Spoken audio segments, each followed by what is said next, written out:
who will get a chance to interact with you guys at the end of the session, but I don't think it should be limited to that. If people have something to add, if they have questions during the talk, I encourage you guys to type that in the chat box, and I will give you the floor, and then you can interact with anyone. If you have questions, if you want to add some point or whatever you think is relevant. So yeah, today's session is about the 2021 budget and how it impacts the startup ecosystem. And we'd like to know Chandrasekhar, Ajit, and Ajay's thoughts on this. So I think a good place to start would be, I think, the digital payments industry, which seems to be one of the big winners because 1,500 crores has been allocated to a fund to incentivize digital payments. So how do you think the digital payments landscape is reacting to this? Any one of you can take the lead on this. If it's okay with you, I would like to take one step back and just overall discuss policy frameworks and how they affect startups, and hence what an expectation from any budget would be, because I have been a very keen follower of budget and its impacts on my startups, my angel investing, and some of the aspirations I have. Then if you don't mind, then we can take the example of digital payments since 1,500 crores was allocated to it. Is that okay? Sure, absolutely. Yeah, take it away. Okay, so what tends to happen is that issues such as direct tax recommendations, such as saying that angel tax will no longer be applicable, and then of course it shows up in another way. Instead of section 56, it shows up in some other section, and saying that capital gains will be normalized to some extent between listed and unlisted stock, etc. So these direct tax announcements, as well as some very direct, let's say, setting up of a 10,000 crore fund for investment in startups, these tend to catch the headlines quite a lot because they're very easy to understand. However, if I look at budgets since a very long period, like over a decade, as in I'm going back to like Manmohan Singh and then all the others, whether it's Chidambaram or Yashwant Sinha or Jaswant Singh, and of course all the later ones also, what I found in hindsight is what really influenced, or I should say positively influenced, the startup sector were not necessarily these headlines, but some of the more infrastructural level discussions. For instance, it is possible, depending on how people take it up, especially how NRIs take it up, that all the rules around OPCs, which is one-person companies, would actually lead to a flurry of people setting up one-person companies who otherwise may have considered running proprietorships. Likewise, the specific initiatives in the gift city, which is in Gujarat, whether it's the fintech announcements that are made, or in general the ring fencing of gift city and treating it as a different territory or with different rules compared to the rest of India, might actually spur up a lot of interest in that area. Well, that has not come true so far, though we thought initially it could, but there's a possibility. And likewise, I have seen a lot of other such very basic allocations. One could go, as in if you really wanted to go basic, you could say that the budget allocated for education in the country itself is the biggest driver of startups. But without going that deep, I would say that on the whole, there is two ways to evaluate any budget, or I go so far as to any government regulation when it comes to startup. One is what it did, and second is what it chose to not do.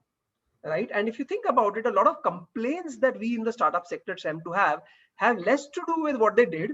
We are fine with it, but what they are constantly omitting addressing, because obviously being entrepreneurs, we over expect everything. That's why we become entrepreneurs. Otherwise, government jobs and bank jobs would have been the way to go. So on the whole, I rate it to this budget to be a neutral to somewhat positive. Actually, I think I can be a little more generous and say somewhat positive budget for the startup sector. And I did not notice, I hope that the other speakers will enlighten me if they did, I did not notice any significant negative, which also is a huge thing, I must tell you, that while I have been asking for, better treatment of angel investors and their money, I have been talking about tax parity or tax incentives for capital gains in the startup sector. These things have not been met by the finance minister ever. But despite that, I'm okay. I'm fine with this budget.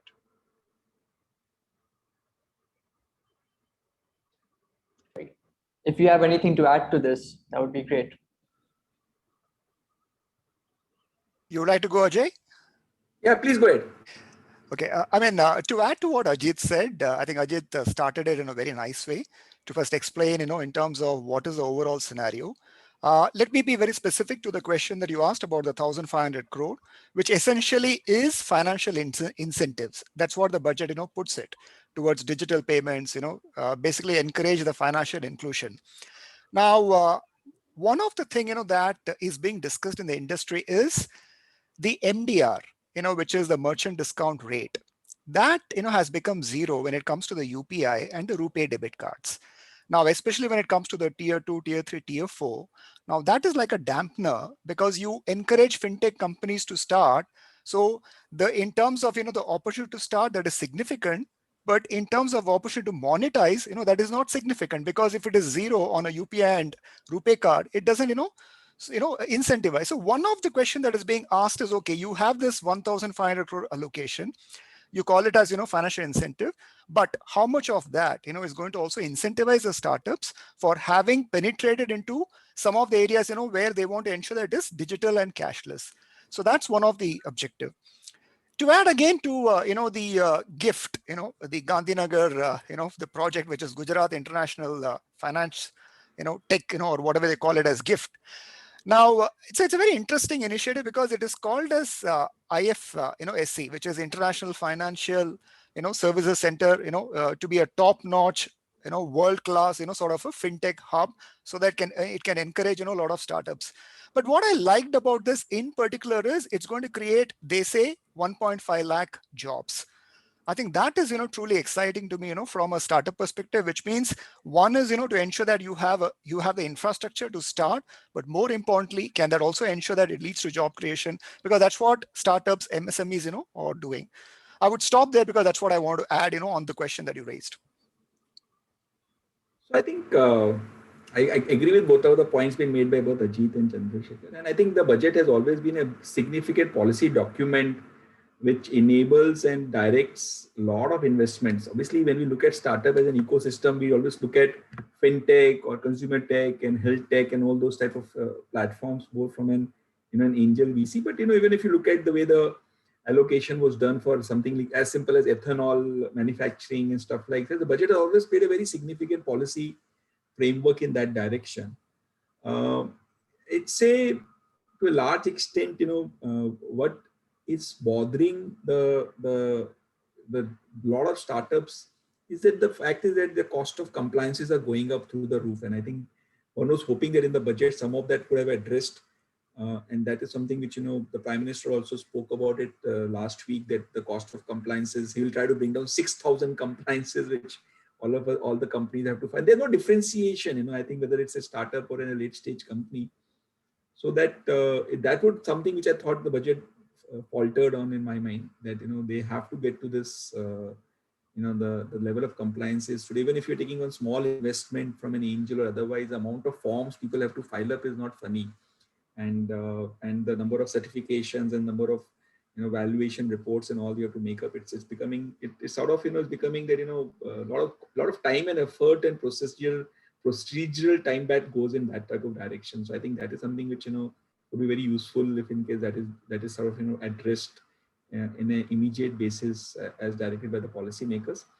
Yes, there has been directed statement on fintech allocation, the gift city situation, and few other data points. But on an overall comprehensive basis, I don't think the startups really need a lot of support from the central government budget to the entrepreneurs, which we are reaching out in the way the Indian market is playing out as a big opportunity with the level of smartphone and digital penetration, which we are stating. It's a very robust and ripe market. So if the compliances are brought down, then I think most of the startups are very well placed to do a lot of things themselves. Yeah. Hey, may I just add to what Ajay said? So here, Ajay, I completely agreed with you. In fact, one of my biggest concerns in the startup space has never been that why is the government not doing more? It is more like why is the government not doing less in terms of compliances? In fact, we have unequivocally, and I would want to hear from the other two speakers if they think otherwise, we have already reached the point where an entrepreneur today sitting in India will find it easier to set up a company in Singapore and follow the minimal compliances due And as long as they don't have to take money from India to Singapore and send it back, which is not allowed under FEMA, if they can get money from abroad or take money from India such that it does not have to come back to India in a round-tripping format, it is today easy for a foreigner being India, that is foreigner for Singapore, to actually run a Singapore company in terms of compliances than to run an Indian company, which is, by the way, probably not true anywhere else in the world, where a foreigner finds it easier to do business in your territory compared to their own territory. Maybe in some very, very undeveloped countries that might be true. So this is actually attracting a lot of new companies to start considering, hey, is Singapore a better place to start? Earlier also we saw that, but we saw that with bigger and more established companies doing what is called re-domiciling, and that was called brain drain. Today that is happening at the entry point, at the gate, where right at incorporation, maybe some incubators, startup, micro funds, etc. are saying, why don't you set it up as a Singapore entity? So that is very worrying. I'm so tempted to add now, Ajit, so thanks to Ajay for bringing the compliance point. I mean, what's interesting is, we all speak about startups, and yes, we know that, the DPIIT, it has recognized almost more than 40,000 startups. So that bit is good, but then there is something called the IMB certificate, the Inter-Ministerial Board certificate, which only actually signifies that only if you have that certificate, you get all this benefits in terms of lesser compliance, tax benefits, capital gains benefit, and all that. Now, hardly, 319 startups have got, this certificate out of the 44,000 plus startups which have been recognized by DPIIT. So I think to Ajay's point and Ajit's point, it's so valid that the government should have brought something called single point tax compliance, especially, for startups, to ensure that, they are much more comfortable in the ease of doing business. So one of the things about India I'm always proud of is, after, this government has come in, the ease of doing business, the ranking has always been higher. But then one question I always ask is, do we feel it? It's like, saying that, you're doing well, but apne ko to nahi lagta. So I think, yeah, so this ease of doing business, if you go even one level deeper, has many sub factors, many factors within that. And if you see over the last, let's say, half a decade, the areas where India has made significant improvements are things like getting an electricity connection, correct, opening a bank account. But things that would really give you the sense of, ease of doing business would be, for example, implementability of contracts. Exactly. There, nothing has changed. So the things that actually affect, let us say, the entrepreneurs, the kind that we deal with, the startups, there actually our rating has not moved significantly. The things at the very bottom of the pyramid, like electrification and all, there it has changed. And by the way, that's great for the country. But that is a completely different, I think that's more of a social sector than a startup sector thing. In fact, I would go so far as to tell you that, for those who don't know, that several governments around the world, and I would say probably even in countries such as US, which are not extremely startup friendly as a government, as a country, they are very startup friendly, Silicon Valley and stuff, but the government initiatives, but in some states or the other, you'll find very, very conducive policies. Singapore does that. Many of them do that. It is not very difficult to do. And like Chandrasekhar said, 319 out of 44,000 is a little under 1%, which means our IM Interministerial Board is actually significantly more selective than the topmost venture capitalists in the world themselves. Right? Let's just keep that in context. No, absolutely well said. Yeah, absolutely well said. So to Ajit's point, that's why the structuring happens via a Singapore route, or sometimes an Ireland route, or a UK route, or sometimes a tax haven. But that's the pity when the government is coming up with so much beautiful measures, and yet they're not actually helping the startup. I'm going to stop there again. Yeah. No, please don't stop. This is exactly what we wanted. We wanted people to discuss these things. So if you have something to add, please don't. That's all right. I'll actually add a little bit then. Please, see, what happens is that incorporating a company in Singapore while sitting in India does not hurt India right there. Because based on the taxation rules, you'll anyway have to pay tax here. You're not just personal income tax, even the company's tax. Unless it starts, there are all these rules like GAR, POEM, that is Principles of Effective Management, the P, the Permanent Establishment, etc. What I have seen a tendency amongst funded startups, these tend to be the ones who have got a few rounds of funding, is that once they start hitting the 3 crore for threshold for one of these rules and a 3 million threshold for another one of these rules, the founders actually literally move abroad. Now what happens is that the startups we are left with, whether incorporated here or otherwise, are the weaker startups, and the better startups just run away. And you can look at all the biggest startups, they have done, not all of them, but several of them have actually taken this route. And this, I think, is the one thing that is in the government's court. You know, a lot of things that we as entrepreneurs often say, I wish the government did this. Actually, often I feel that's the startup's job. As in, government is not going to come and run your business for you or find customers for you. But this one bit, I think that no entrepreneur can do anything. It's the government's job to create, you know, retention strategies. In a medical college, or in, you know, what they do is they'll say, if you finish your MBBS, now I force you to go to the rural area to do, you know, work for 1 year or whatever that is, right? You know, there it can be implemented. Here it is policies, not force, that will be required.